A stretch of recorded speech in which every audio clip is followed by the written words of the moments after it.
Paper 6 complex analysis के इस video में आपका स्वागत है।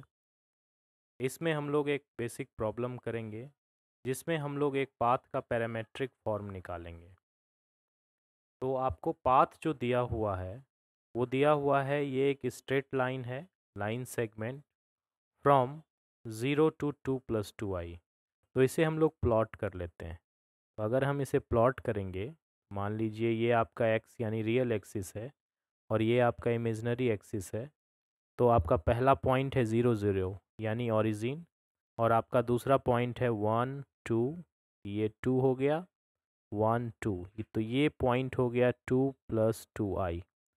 तो हमें जो पाथ का पैरामीटराइजेशन निकालना है वो बेसिकली 0 से लेके 2+2i है। ओके, और ये डायरेक्शन जो हो गया यह हो गया।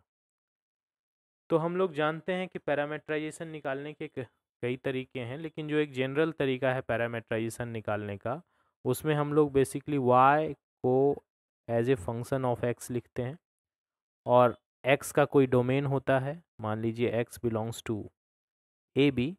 तो इस तरह के फंक्शन का जो पैरामीटराइजेशन होता है वो बहुत सिंपल है। उसमें x को हम मान लेते हैं t, और t चूँकि x है तो t का डोमेन क्या हो गया ए बी, और y जो हो जाएगा वो हो जाएगा सिंपली एफ टी।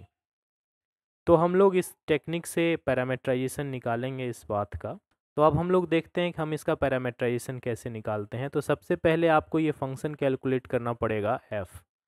तो हम लोग जानते हैं कि लाइन का इक्वेशन दो पॉइंट से कैसे दिया जाता है। तो यहाँ आपका पहला पॉइंट है x1 y1 इक्वल टू 0 0, और दूसरा पॉइंट है x2 y2 जो कि है 2, 2।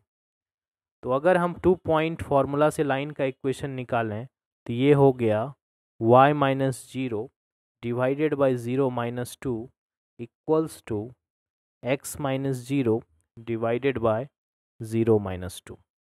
ओके, और इसे सॉल्व करने के बाद जो हमें इक्वेशन मिलेगा वो सिंपली मिलेगा y इक्वल्स टू x।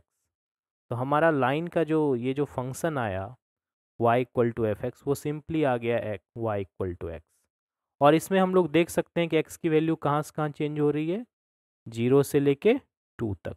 तो x वेरीज फ्रॉम 0 to 2। तो इस तरह हमारा जो पैरामेट्रिक फॉर्म आएगा इस लाइन का, उसमें हम लिखेंगे x इक्वल टू टी।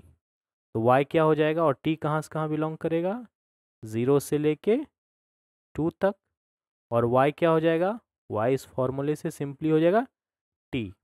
तो इस तरह जो पाथ होगा इसका फंक्शन के फॉर्म में, वो लिखाएगा gamma A B two C, where gamma t will be given by the real part is t plus y क्या है इमेजिनरी पार्ट, तो I लिखना होगा I T, and t belongs to 0 to 2। तो इस तरह बहुत आसानी से आप किसी भी स्ट्रेट लाइन का एक पैरामेट्रिक फॉर्म और उसके बाद आप उसे कॉम्प्लेक्स फंक्शन में लिख सकते हैं। Thank you very much.